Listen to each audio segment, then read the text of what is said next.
La Déclaration universelle des droits de l'homme, c'est notre livre de chevet, c'est notre base, c'est notre guide, c'est notre objet social.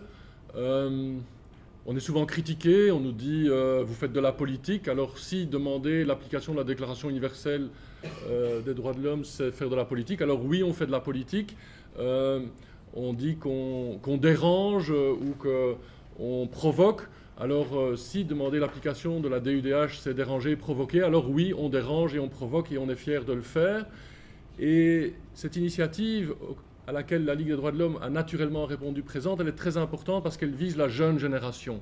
Et ce qui se passe aujourd'hui dans le monde, ou en Belgique, ou à Bruxelles, montre que nous devons faire confiance à la jeune génération pour que ce qui se passe aujourd'hui ne se passe plus. Et je vais prendre deux exemples. Le premier exemple, c'est l'universalité de la Déclaration universelle des droits de l'homme. Souvent, les critiques de la DUDH disent « oui, mais c'est très occidental, etc. C'est pas universel comme vous le prétendez ». Alors, je vous passe la lecture du préambule, mais je vous invite à relire le préambule qui est vraiment magnifique et qu'on oublie souvent. Souvent, on plonge tout de suite sur l'article 1er, mais le préambule mérite une lecture attentive et de s'y attarder, y réfléchir. L'article 1er, il se fait que mon engagement à la Ligue des droits de l'homme, c'est un engagement citoyen bénévole en plus de mon métier d'avocat. Il y a 10 ans, quand on a ouvert notre bureau d'avocat, on a tous écrit l'article 1er sur le mur derrière nous, et moi, c'est sur ma cheminée derrière moi, l'article 1er, que tout le monde connaît quasiment par cœur, en tout cas ici dans cette salle. Et je suis frappé depuis ce temps où on a mis un peu naïvement, peut-être diraient certains, cet article 1er derrière nous. Eh bien, j'ai eu des candidats réfugiés qui venaient du Bangladesh, ou des personnes du Burundi, ou de RDC, ou d'Amérique latine, je pense à un Cubain, et qui sont dans mon bureau pour une consultation, des conseils juridiques, et puis qu'à un moment donné, quand je réponds au téléphone ou qu'il y a une petite pause, qui regardent, qui lèvent les yeux, et puis qui me disent « C'est vrai ça? C'est intéressant. Est-ce que je peux recopier l'article ?»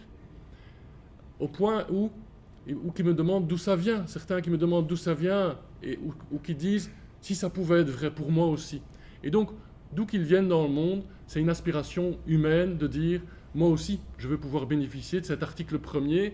Et à force que des personnes me demandent s'ils peuvent le recopier, comme s'ils devaient me demander l'autorisation, maintenant j'ai préparé un petit document Word avec l'article 1er, le préambule et une explication et un lien vers la DUDH.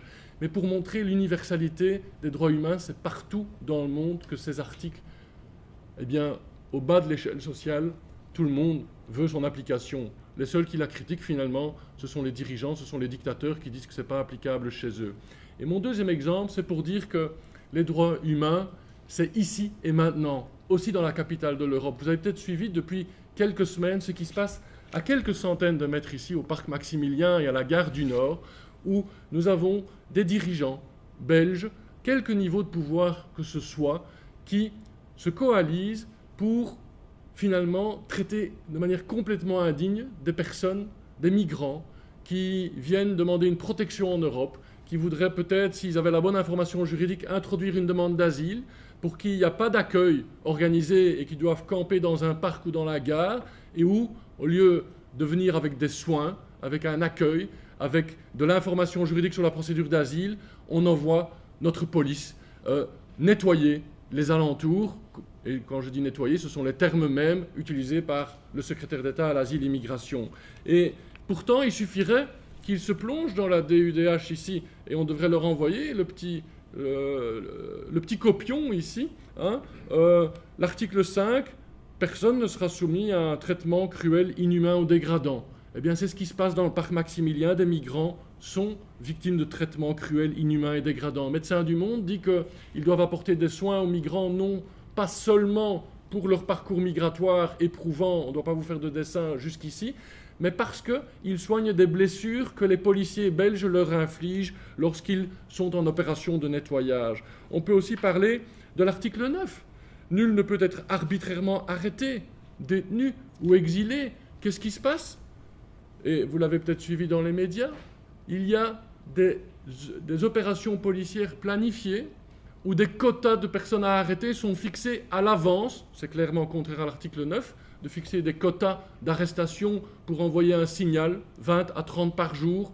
Jeudi 21 septembre était planifiée une opération sur toute la région, il fallait arrêter 250 personnes pour envoyer un signal, pour dire on ne veut pas d'un Calais à Bruxelles, on ne solutionne rien sur le fond, on bafoue les droits des personnes les plus fragiles, des personnes migrantes, dont pour qui pourtant l'article 13 dit que toute personne a le droit de quitter son pays, y compris le sien.